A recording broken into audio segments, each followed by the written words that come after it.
Lors de son enterrement de vie de jeune fille, son amie complètement saoule a posté une story de la veille avec son amant, juste avant qu'elle ne mette le grappin sur le riche. J'ai fait une capture d'écran avant qu'elle ne l'efface. Ensuite, j'ai annulé le mariage en publiant la capture d'écran avec la mention « un mariage annulé ». Voir ci-dessus pour la raison. Moi, Thomas, 31 ans, j'étais à 2 semaines de me marier quand tout a explosé de la manière la plus spectaculaire possible. Ma fiancée, Léa, était partie pour son week-end de VJF, enterrement de vie de jeune fille, dans une station balnéaire sur la Côte d'Azur avec ses demoiselles d'honneur. Je suis resté à la maison, j'avais du boulot à finir. De toute façon, honnêtement, ces voyages, ce n'est pas mon truc. On était ensemble depuis 4 ans, fiancés depuis 1 an. Tout semblait solide. Jeudi soir, tard, je faisais défiler Instagram avant de dormir. L'une de ses demoiselles d'honneur, Julie, a posté une story. Cette fille a toujours été bruyante, boit toujours trop, dit toujours des choses inappropriées. Mais ce que j'ai vu m'a noué l'estomac. Une photo de toutes les demoiselles d'honneur dans un bar. Des verres partout. Tout le monde bourré. Un EVJF classique. La légende, par contre, hier soir avec son amant avant qu'elle ne mette le grappin sur le riche. On peut avoir le beurre et l'argent du beurre. Elle avait tagué ma fiancée et 3 autres copines. J'ai juste fixé l'écran, relu encore une fois. Les mots n'ont pas changé. J'ai fait une capture d'écran aussi vite que possible parce que je savais que ça allait disparaître. J'ai actualisé, disparu. Peut-être 20 secondes au total, mais je l'avais. Je suis resté assis là à essayer de respirer. Le riche. C'est tout ce que j'étais. Pas l'homme qu'elle aimait. Pas son partenaire. Le riche sur qui elle mettait le grappin. Je ne suis même pas riche. Pas riche genre millionnaire. Je suis directeur technique dans l'informatique. Je gagne environ 85 000 € par an. J'ai mon propre appartement à Lyon. Une bonne voiture. De l'épargne. Confortable. C'est sûr. Mais riche? C'est exagéré. J'ai pris mon téléphone pour l'appeler. Exiger des réponses. Puis je me suis arrêté. Les mots de mon père après son divorce ont résonné dans ma tête, une fois que tu connais la vérité, faire semblant de ne pas savoir fait juste de toi un idiot 2 fois. Je n'ai pas appelé. Pas de texto. Je suis allé sur mon ordinateur portable à la place. Notre mariage. J'avais payé la majeure partie, environ 40 000 €. Le lieu, le traiteur, le photographe, l'orchestre, les fleurs. Elle s'était occupée de la décoration et des petits trucs, peut-être 7 000 €. On avait tout documenté dans des fichiers partagés. Tous les contacts des prestataires. J'ai commencé à envoyer des emails à chaque fournisseur. Le même message à chacun, changement de situation. Besoin d'annuler le mariage. Merci de confirmer et d'envoyer la facture finale selon les termes du contrat. Ça m'a pris environ 2 heures pour contacter tout le monde. Je vérifiais les contrats au fur et à mesure. Le lieu n'était plus remboursable à ce stade. Le traiteur allait facturer 50%. Le photographe gardait la compte. L'orchestre aussi. La fleuriste gardait son acompte. J'allais perdre entre 20 000 et 22 000 €. Moins cher que d'épouser une tricheuse. Ensuite, j'ai fait un nouveau post Instagram. Public, en taguant chaque personne invitée au mariage. Les 2 familles, tous nos amis, tout le monde. J'ai posté la capture d'écran. Claire comme de l'eau de roche. La légende de sa demoiselle d'honneur juste là pour que le monde entier la voie. Ma légende, mariage annulé. Voir ci-dessus pour la raison. Désolé pour tous ceux qui ont fait des projets ou acheté des cadeaux. La mariée pourra expliquer le reste. J'ai posté. J'ai éteint mon téléphone complètement. Je suis allé dormir.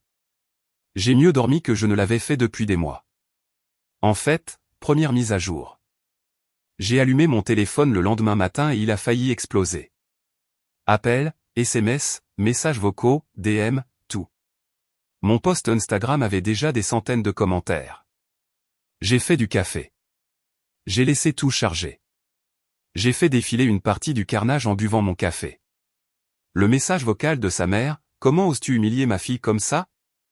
Appelle-moi tout de suite. » Son père, « Je veux une explication pour ces ordures que tu as postées. » Maintenant ma mère, la douce, c'est vrai? Qu'est-ce qui s'est passé? Sa sœur, c'était une blague. Supprime ce post immédiatement. Environ 20 messages de ma fiancée, commençant par la confusion, passant à la colère, finissant par des pleurs et des menaces. Mais le meilleur venait de la demoiselle d'honneur, Julie, qui avait posté la story originale. Elle l'avait laissée vers 3 heures du matin. Complètement détruite par l'alcool. Oh mon Dieu! Oh mon Dieu! Je suis tellement désolé. J'étais tellement bourré. Ça ne devait pas être publié, c'était une private joke. Tu n'étais pas censé le voir. S'il te plaît, ne gâche pas sa vie pour ça. Elle t'aime vraiment.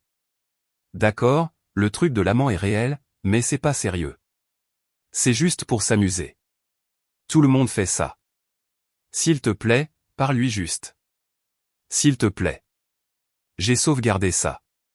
Copie de sauvegarde à 3 endroits différents. Ma fiancée a envoyé un texto, appelle-moi maintenant. Puis, tout ça est un énorme malentendu. Puis, tu es fou. Puis, si tu me parlais juste, je pourrais expliquer. J'ai répondu une fois. Rien à expliquer. C'est fini. Ne me contacte pas. Elle a appelé 8 fois de suite. Je l'ai bloquée. Sa mère a appelé d'un autre numéro. J'ai répondu. Qu'est-ce que tu as fait? Elle hurlait à plein poumon. Tu as une idée de ce que tu lui as fait? Ta fille a trompé. J'ai mis fin à tout ça. C'est assez simple. Ce poste était une blague. Une blague stupide d'ivrogne. Tu as détruit sa réputation pour rien. Si ce n'était rien, pourquoi la copine l'a effacé en 20 secondes? Pourquoi m'a-t-elle laissé un message vocal admettant toute l'affaire? Silence un instant. Tu n'as aucune preuve. Une légende stupide d'ivrogne ne prouve rien. J'ai le message vocal de la copine où elle l'admet. Tu veux que je poste ça aussi? Silence plus long. Tu vas le regretter. On a dépensé des milliers pour ce mariage. Des milliers. Tu vas nous rembourser chaque centime. J'ai déjà payé 40 000 € pour le mariage. Les frais d'annulation vont être d'environ 20 000 €. Ta fille peut garder sa robe. Poursuis-moi si tu veux. Elle m'a insulté de petit vindicatif et a raccroché. J'ai passé le vendredi à confirmer les annulations. La plupart des prestataires étaient professionnels. Le gérant du lieu de réception m'a pris à part au téléphone. J'ai vu votre poste. Je suis désolé que ce soit arrivé. Merci. Écoutez, la politique c'est que vous perdez la totalité de la compte à ce stade. C'est 10 000 €. Mais je ne facturerai pas les frais d'annulation supplémentaires. Vous vous êtes fait assez avoir. Petite victoire. Le traiteur voulait se battre sur la clause d'annulation de 50%. Il a essayé de prétendre que je devais tout. Je leur ai montré le contrat. Ils ont reculé à 6 500 €. Le photographe a seulement gardé la compte de 1 000 €. L'orchestre a gardé 1 800 €. La fleuriste a gardé 700 €. Dégâts finaux environ 21 000 € en acompte perdu et frais. Toujours moins cher qu'un divorce. Samedi, sa meilleure amie m'a appelé. Elle pleure depuis 2 jours sans s'arrêter. Elle ne peut pas manger, ne peut pas dormir.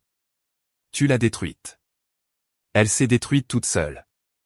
L'histoire de l'amant n'est pas ce que tu crois. C'est juste un ami de la fac. Ils traînent ensemble. C'est totalement innocent. Sa demoiselle d'honneur faisait une blague stupide. Le message vocal de Julie dit le contraire. Elle était ivre. Tu ne peux pas retenir les paroles d'une personne ivre contre elle. Regarde-moi faire. C'est fini. Dis-lui d'arrêter d'essayer de me contacter. Et la bague de fiançailles? C'était 7 000 €. Elle peut la garder. La vendre? Je m'en fous. Et tous les cadeaux que les gens ont envoyés? La liste de mariage? Elle peut les avoir. Je ne veux rien qui soit associé à ce mariage. Tu es complètement déraisonnable. Je suis déraisonnable? Elle prévoyait de m'épouser tout en couchant avec quelqu'un d'autre. Mais c'est moi qui suis déraisonnable? Tu ne sais même pas si elle a trompé pour de vrai.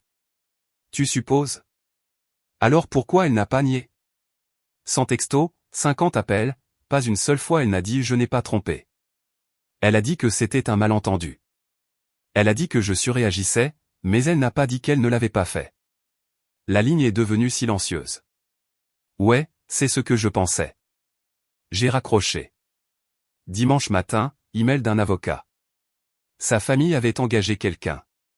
Ils exigeaient 42 000 € de remboursement pour toutes les dépenses de mariage engagées de bonne foi. Ils ont tout listé. Sa robe, les retouches, les bijoux, les chaussures, les essais coiffure, essais maquillage, cadeaux des demoiselles d'honneur, EVJF, brunch des mariés, invitations, décorations, cadeaux aux invités. Il prétendait que j'avais induit frauduleusement des dépenses et causé une détresse émotionnelle grave par diffamation publique. J'ai transféré ça à mon pote de fac de droit. Il m'a rappelé en riant. C'est la lettre de mise en demeure la plus drôle que j'ai lue cette année. Ils sont sérieux? Sérieux comme la mort. Aussi morts que leurs arguments. L'infidélité est absolument un motif pour rompre des fiançailles. Ils n'ont rien. Qu'est-ce que je fais? Je vais répondre. Je vais leur dire d'aller se faire voir dans un langage juridique chic. Pro bono, parce que c'est divertissant. J'apprécie. Garde ce message vocal par contre et documente chaque fois qu'elle te contacte après que tu lui aies dit d'arrêter. Ça pourrait escalader. Escalader? Comment? Mec, tu viens d'humilier toute sa famille et de leur coûter des dizaines de milliers d'euros. Ouais, ça pourrait escalader. Lundi matin, elle s'est pointée à mon appartement. La caméra de mon interphone l'a filmée avant même que j'arrive à la porte. Elle avait l'air mal en point, les yeux gonflés, les cheveux en bataille, pas de maquillage. Elle a commencé à sonner, puis à taper. Je sais que tu es là. Ouvre. On doit parler. J'ai utilisé l'interphone. Rien à discuter. Par où j'appelle la police? Tu ne peux pas juste jeter 4 ans comme ça. C'est toi qui les as jetés. Pas moi. C'était une seule erreur. Une nuit. Tu mets fin à tout pour une nuit stupide. Et voilà. Aveu filmé. J'ai commencé à enregistrer sur mon téléphone aussi. Ceinture et bretelles. Donc, tu admets que tu as trompé. C'est pas je ne voulais pas dire. On était pratiquement en pause. On était fiancés, on planifiait notre mariage, on vivait ensemble jusqu'au mois dernier. On n'était pas en pause. Tu es ridicule. Les relations, c'est le pardon. Tu es censé te battre pour nous. Je suis censé épouser quelqu'un qui me respecte. Ce n'est pas toi. Pars. Je ne partirai pas tant que tu ne me parleras pas face à face comme un adulte. Alors j'appelle la police. J'ai fait exactement ça. Ils sont arrivés en environ 15 minutes. Elle était toujours là, maintenant assise par terre devant ma porte à pleurer. L'agent lui a parlé d'abord, puis est venu à ma porte. Monsieur, elle dit que vous êtes fiancé. Étions. Temps passé. J'ai mis fin à la relation après avoir découvert qu'elle me trompait. Je lui ai dit plusieurs fois de ne pas me contacter. Elle est venue quand même. Pouvez-vous me montrer où vous lui avez dit de ne pas vous contacter? J'ai sorti les textos. Il a hoché la tête. Madame, il vous a demandé de ne pas le contacter. Vous devez partir. Si vous revenez, il peut déposer une main courante ou demander une ordonnance de protection. On est fiancés. On vivait ensemble. Madame, les registres de propriété montrent que cet appartement est uniquement à son nom. Vous devez partir. Elle est enfin partie. Cet après-midi-là, son père s'est présenté à mon bureau. La sécurité m'a appelé. Quelqu'un ici exige de vous voir. Dit qu'il est votre beau-père. Père de mon ex-fiancé. Dites-lui que je suis indisponible. Il refuse de partir. Il hausse le ton. Je suis descendu pour gérer ça. Il m'a vu et a commencé à crier immédiatement. Te voilà. Trop lâche pour me faire face. Il n'y a rien à affronter. C'est fini. Dites à votre fille d'arrêter de me contacter. Tu as humilié toute ma famille. Ma femme ne peut pas se montrer à l'église. Ma fille est sous médicaments à cause de toi. C'est regrettable. On a dépensé des milliers pour ce mariage. Votre avocat a envoyé une mise en demeure. Le mien a répondu. Poursuivez-moi. Vous perdrez. Espèce d'arrogant. La sécurité est intervenue. Monsieur, vous devez partir maintenant ou nous impliquons la police. Il est parti mais a crié en retour, ce n'est pas fini. Mercredi, j'ai découvert qu'elle avait appelé tous mes amis. Mon meilleur ami m'a envoyé un texto, mec, ton ex m'a appelé genre 6 fois. Elle dit que tu ne veux pas écouter sa version. Elle dit qu'elle a fait une erreur et que tu es cruel. C'est quoi la vraie histoire? Je lui ai envoyé la capture d'écran et le message vocal. Merde. Ouais, tu as fait ce qu'il fallait. Elle avait appelé au moins 10 de mes amis. La même histoire à tous. Après avoir vu la preuve, ils l'ont tous bloqué. Jeudi, mon avocat a appelé. Il porte vraiment plainte. Tu plaisantes. Non. Au tribunal de proximité. 10 000 €. C'est le maximum pour cette juridiction. Pourquoi? Frais de mariage. Robe, tenue de la mère, truc des demoiselles d'honneur, EVJF, invitation. Est-ce qu'ils peuvent vraiment gagner? Putain non. Tu avais une cause valable pour annuler, mais tu dois te présenter et te défendre. Apporte tout. Capture d'écran, message vocal, texto, tout ça. Quand? Dans 6 semaines. T'inquiète pas, je viens avec toi. C'est mieux que Netflix. Ce week-end-là, mon post Instagram a atteint plus de 1000 commentaires. Les gens le partageaient, en discutaient, prenaient parti. Certains m'appelaient un héros. D'autres m'appelaient cruel pour l'humiliation publique. Quelqu'un a fait un TikTok à ce sujet qui a eu genre 300 000 vues. Les amis de mon ex ont commencé une campagne de harcèlement. Différents numéros m'envoyaient des textos. Tu es une ordure. Elle t'aimait et tu l'as jetée. Tu mourras seul. Elle était trop bien pour toi de toute façon. Je les ai tous bloqués. Ils prenaient juste de nouveaux numéros. J'ai déposé une main courante pour harcèlement. L'officier qui m'a rappelé était compréhensif mais réaliste. Gardez des preuves. Si ça escalade vers des menaces ou si elle se montre à nouveau, appelez immédiatement. Pour l'instant, c'est juste agaçant. J'ai passé tous mes réseaux sociaux en privé, bloqué toute sa famille, tous ses amis, quiconque pourrait être un problème, mais j'ai laissé le post original public parce que c'était la vérité. Mise à jour 2. Le jour du tribunal est arrivé environ 2 mois après que tout a explosé. Toute sa famille s'est pointée. Parents, frères et sœurs, grand-mère, quelques oncles et tantes, comme s'ils étaient là pour un soutien moral à un enterrement. Ils se sont assis d'un côté.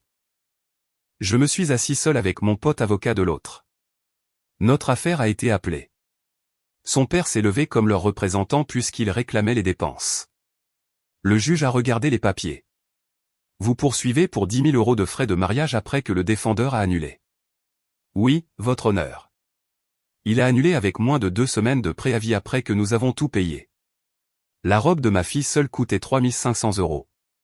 Nous avons acheté des tenues, payé des fêtes, tout ça basé sur son engagement. Pourquoi a-t-il annulé? Son père a hésité. Il y a eu un désaccord, une affaire personnelle. Quel genre de désaccord? Votre honneur, je ne pense pas que la vie privée de ma fille devrait être.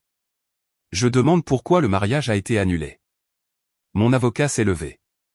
Votre honneur, mon client a découvert via les réseaux sociaux que sa fiancée avait été infidèle. Nous avons des preuves. Il a remis la capture d'écran et la transcription du message vocal. Le juge a lu les deux. Il a regardé son père. Votre fille trompait? C'est. Le post était une blague. Une demoiselle d'honneur ivre faisant une blague stupide. La transcription du message vocal montre la demoiselle d'honneur admettant que ce n'était pas une blague. Elle était intoxiquée. Donc, votre fille trompait et vous pensiez que le défendeur aurait dû l'épouser quand même et payer pour un mariage avec quelqu'un qui était infidèle? Il n'avait pas à humilier toute notre famille. Il l'a posté publiquement. Ma fille a dû suivre une thérapie. Si votre fille ne voulait pas que les gens sachent pour son comportement, elle n'aurait pas dû avoir ce comportement. Affaire classée, déboutée. Affaire suivante. À l'extérieur du tribunal, sa mère m'a coincé sur le parking. J'espère que tu es satisfait. À peu près. Ouais. Elle est sous antidépresseur maintenant à cause de ce que tu as fait. Elle a dû quitter son travail. Elle vit à la maison. Tu as ruiné tout son avenir. Elle a ruiné son propre avenir. Pour une erreur. Tout le monde fait des erreurs. Tu es censé être plus mature. Je suis plus mature. Je la laisse garder la bague, les cadeaux, tout. Je ne contre-attaque pas pour harcèlement. Je m'en vais juste. Sa sœur s'est mise face à moi. Tu vas le regretter. Aucune femme bien ne voudra jamais de toi après ça. Tout le monde sait que tu es vindicatif. Mon avocat a littéralement ri à voix haute. Madame, il a reçu environ 50 DM de femmes disant qu'elles respectent un mec avec des standards. Je pense qu'il ira bien.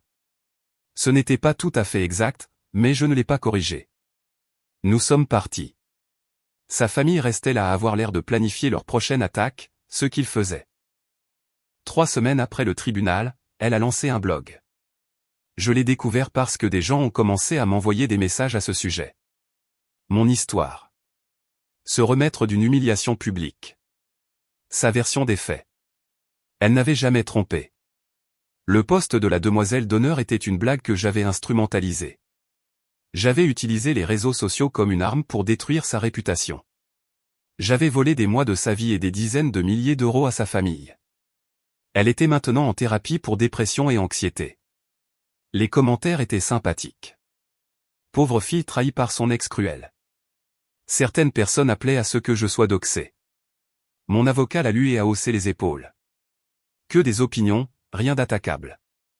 Laisse tomber. Elle ment surtout. Elle sait que tu as des preuves. Elle essaie juste de sauver la face. Tous ceux qui comptent connaissent la vérité. Le blog est devenu semi-viral.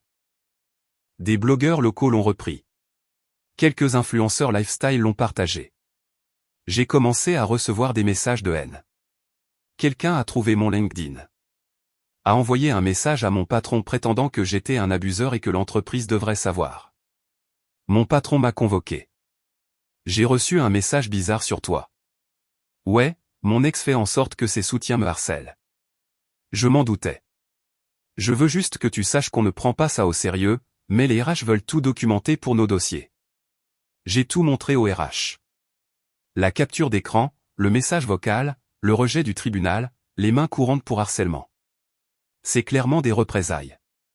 Le directeur des RH a dit, on va le noter. Quiconque d'autre nous contacte, on les renvoie au service juridique. Le blog est resté en ligne environ 6 semaines, puis a disparu. Pas d'explication, juste parti. Mais le mal était fait. Chaque fois que quelqu'un googlait mon nom, des articles sur le scandale du mariage annulé sortaient.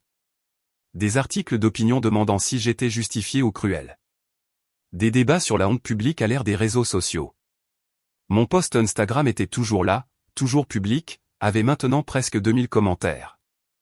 Les gens le trouvaient encore, le partageaient encore, se disputaient encore dans les commentaires. J'ai pensé à l'enlever. Mon avocat me l'a déconseillé. C'est ta preuve. C'est la vérité. La seconde où tu le supprimes, elle prétendra que tu as tout inventé. Donc, c'est resté.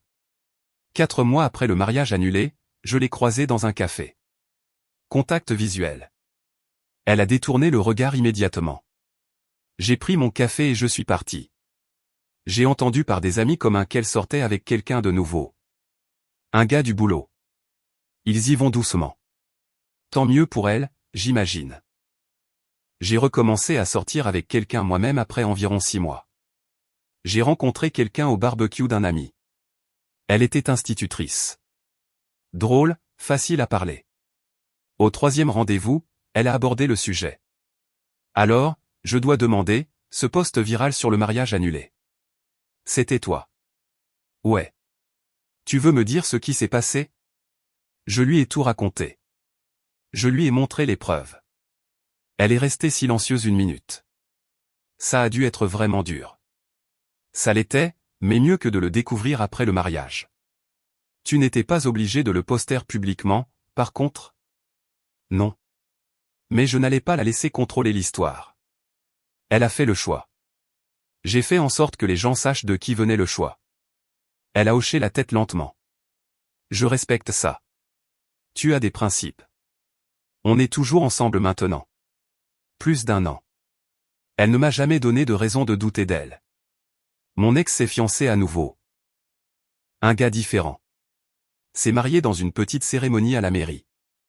J'en ai entendu parler par la bande. J'espère que ça marchera pour elle. Le post Instagram est toujours là. Je le laisserai probablement pour toujours à ce stade. C'est la vérité. Les gens commentent encore parfois. Toujours l'annulation la plus justifiée de tous les temps. Ou cet homme s'est sauvé d'un désastre. Mon commentaire préféré vient de quelqu'un qui a écrit « Ce n'est pas de la vengeance. C'est de la légitime défense ». Ça résume assez bien la chose. J'ai perdu environ 21 000 € en acompte et frais, mais j'ai gagné le respect de moi-même et j'ai esquivé une vie entière avec quelqu'un qui me voyait comme un portefeuille. Ça valait chaque centime.